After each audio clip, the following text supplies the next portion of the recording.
Welcome back to the deep dive. For decades, when you thought military tech, you thought big. Fighter jets, tanks, huge satellites, bigger, faster, louder. But today, we're diving into something, well, completely the opposite, the military age of miniaturization. We're talking tech so tiny, the biggest threats now might actually be smaller than your thumb. Yeah, and it's not just science fiction concepts anymore. This is real. We're seeing serious, active global investment happening right now, mostly in tools for ISR intelligence, surveillance, reconnaissance. The whole point is stealth, basically. Get the job done without anyone even knowing you were there. Exactly. We went through a whole stack of sources on these breakthroughs, and the big takeaway, going small means massive strategic impact. So our mission for you today is to break down four key things. First, just how incredibly small these tiny titans are and the engineering magic behind them. Second, where they're actually being used now, out of the lab, onto the battlefield. Third, what advantages does this small size actually give? And finally, maybe the trickiest part, the ethics. The really complex ethical tightrope that comes with this tiny autonomous tech. It really is a fundamental shift, technologically, doctrinally, Right. everything. So yeah, let's unpack how they're managing to shrink down all that power. Right. And when we say miniaturization, we're not talking about like the small drones you buy online. This is size reduction on a whole different level. It lets these robots get into places too dangerous or just too small for humans to even see them. It's all about blending in, completely unnoticed. And we have solid examples proving this isn't just theory. I mean, think about the reports coming out of China. They're reportedly developing mosquito-sized microdrones. Imagine that. Systems purely for close-in intelligence gathering. Almost zero footprint. But probably the best-known example right now, the one that's widely deployed, that's the Norwegian Black Hornet. Ah, yes, the Black Hornet. Yeah. Incredible piece of kit. Our sources confirm they're already out there. Global deployment for surveillance. They're like a soldier's extra set of eyes, but silent.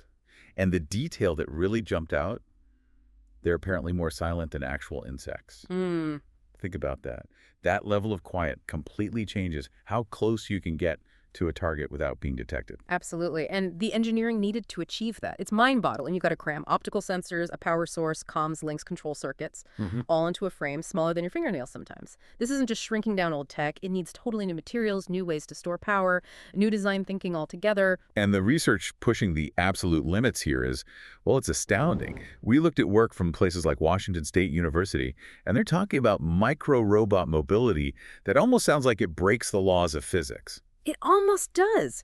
They've shown microrobots weighing just 1 milligram. Let me put that in perspective for you. That's way lighter than a single grain of salt. Lighter than salt. Wow. But here's the genius part. These tiny things, these 1 milligram robots, can lift 150 times their own body weight. Okay, that strength to weight ratio. Yeah. That's huge, isn't it? Because it means even though they're minuscule, they can actually carry something useful. A tiny camera, sensors, maybe even something else. That capability suddenly makes them real operational tools, not just, lab curiosities. Precisely. And speed is vital, too, for evasion, stability. Their wing actuators can flap 40 times a second. 40. These tiny flaps, they're the engine and the steering, gives them incredible agility, quick course corrections, crucial for stability against wind or turbulence. You absolutely need that if you're deploying these things outside in unpredictable conditions. So you've got the tiny weight, the massive strength, the agility. But what about power? Power is always the weak spot for tiny tech, right? Yeah, that's the next big challenge, absolutely. The current research goals make them fully autonomous and extend how long they can operate. And that means developing batteries smaller than the components inside a wristwatch. The end game isn't just small size, it's complete independence. Operate, survive, come back, all on their own tiny power source. No human hand-holding needed during the mission. Okay, so the lab potential is clearly there. It's amazing. Yeah. But the big question for military planners is always, how does this translate into actual kit? Right now, we need to see where the contracts are actually being signed, where this stuff is leaving the experimental phase. Right. And one area where we see heavy current use is throwable micro-robots for tactical ISR. The U.S. Army, for example, they've made a pretty big commitment, invested in 1,100 Recon Scout XT robots. This isn't a prototype order. This is mass deployment. Small tactical assets designed specifically to keep troops out of harm's way initially. And what's interesting, our sources had specific cost details. It shows these aren't just one-offs anymore. They're in volume production. About $12,636 per unit for these Recon Scouts. And just to give you the feel for what they do, Only 1.2 pounds, you can throw them 36 meters, that's over 100 feet night, and they're up and running, sending back video in just 5 seconds. That speed is absolutely key. Imagine an urban fight or clearing caves. Instead of sending a soldier in blind to check a room or a tunnel, pop, throw one of these in. Instant eyes on. And they have infrared optics built in, so night missions aren't a problem. You get that critical real-time recon without putting anyone at immediate risk. And it's not just these throwable scouts, is it? The whole spectrum of robotic help is expanding fast. We're seeing larger, but still very agile robots getting integrated into military logistics too. Like we know Boston Dynamics Spot robots, those dog-like ones, they're being used by U.S. forces. Yeah, Spot's a great example. Not a weapon, but crucial for logistics. Carrying supplies, collecting data in really rough terrain where vehicles can't go. They become these essential mechanical mules and scouts in places too dangerous or just plain inaccessible otherwise. So if we zoom out and look at future investment globally, the numbers are just huge. Sources point to China committing something like $500 billion to AI-powered military robots. $500 billion. Yeah. And this isn't just about making better spy drones. It's a whole strategy. It includes developing AI-driven humanoid soldiers. The idea is they could eventually replicate tasks humans do now. That level of investment signals a massive strategic bet, doesn't it? It shows a clear aim to move beyond just supporting soldiers towards creating genuinely autonomous systems, maybe even replacing human fighters in certain roles down the line. That $500 billion figure. It tells you the world powers believe the future of war involves autonomous machines. Okay, so with all this money pouring in, all this incredible miniaturization, what's the strategic payoff? Why is being small suddenly such a big deal for militaries? Well, the advantages mostly boil down to reducing risk and getting access. Yeah, the most obvious benefit, and maybe the most positive one, is better situational awareness without putting soldiers directly in danger. You're using tech to do the risky job. Exactly. And second, size itself is the ultimate camouflage. Being able to slip into tight spaces, undetected things, sewer pipes, ventilation shafts, or just hiding in plain sight in urban clutter, that gives you way better recon than traditional larger drones. Those are vulnerable to radar, need runways or special launchers. These tiny robots, you can deploy them from a backpack. And that easy access means faster intelligence, right? Quick deployment, real-time, high-quality data that lets commanders make snap decisions in fast-moving situations. It's all about shortening that decision cycle, getting inside the enemy's reaction time. Absolutely. So who's actually driving this? Who are the puppet masters behind this tiny tech revolution? It's really a mix. You've got the big industrial companies providing the manufacturing scale, and then you have specialized government agencies pushing the absolute cutting edge of research. Right. On the commercial side, you see names like ABB, FAUC, KUK, Yaskawa, Omron. These are the giants who know precision robotics, they understand supply chains, they can actually produce these things in large numbers. And then you have the pioneers focusing on agility, like Boston Dynamics. They're cracking the code on how to make robots move effectively in messy, unpredictable real-world environments. Like a battlefield. Agility is just as vital as being small. A tiny robot that gets stuck isn't much use. But the really bleeding edge stuff, especially the tiny aspect, that seems heavily government funded. Organizations like DARPA in the US or China's National University of Defense Technology, NUDT, they're not just building individual microdrones, they're pushing hard into something even more complex. Swarming robots. Ah, swarming. Now that's where things get exponentially more powerful and maybe more worrying. See, one Black Hornet is a useful spy. But a swarm, that's a coordinated group, hundreds, maybe thousands of small, cheap units working together, communicating, coordinating, self-managing to achieve a goal that one single, expensive drone could never handle alone.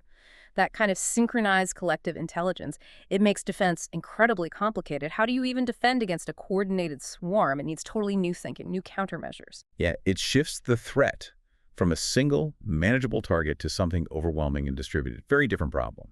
And as we go from those single targets to these potentially overwhelming autonomous swarms, well, the ethical questions get bigger too, just as dramatically. This tech is obviously incredibly powerful. But when you give that power autonomy, real decision-making power, you run into huge responsibilities, serious ethical problems. And here's where it gets really, really interesting. The core issue: autonomous decisions, especially lethal ones, made by systems without a human directly, instantly in the loop. Right, and that immediately brings up the central question. What happens when they get it wrong? When these systems make a fatal mistake?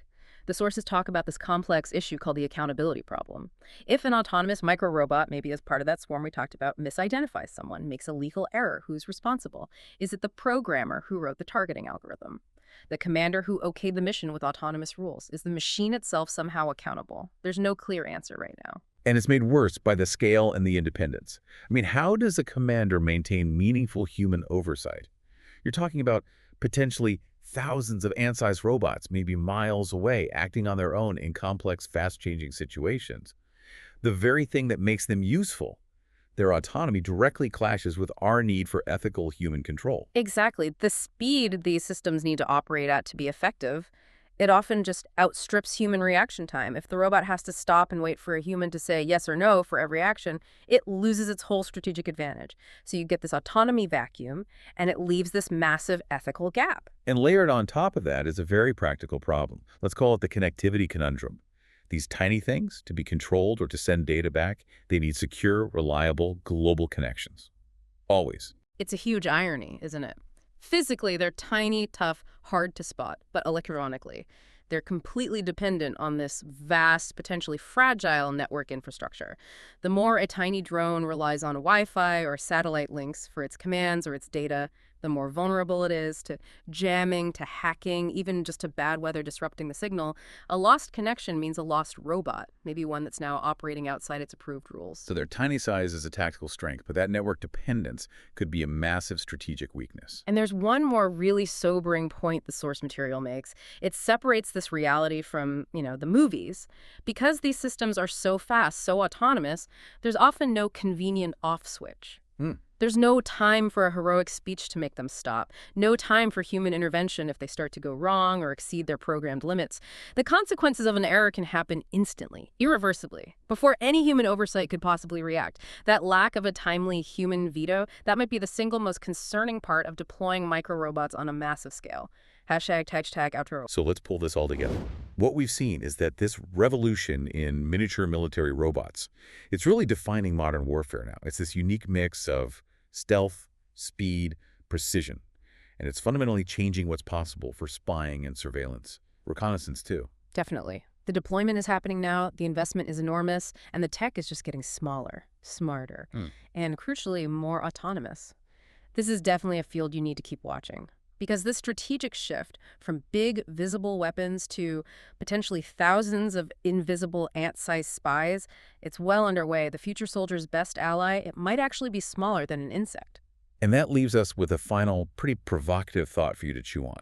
Given this clear push by major world powers to make these tiny systems ever smarter and more autonomous, what happens to global security? What are the unintended shifts when these real-time, ant-sized spies become truly independent actors, making their own decisions, operating far beyond the immediate physical control of any human commander? Because that era, the era of the truly independent tiny spy, it feels like it's almost here.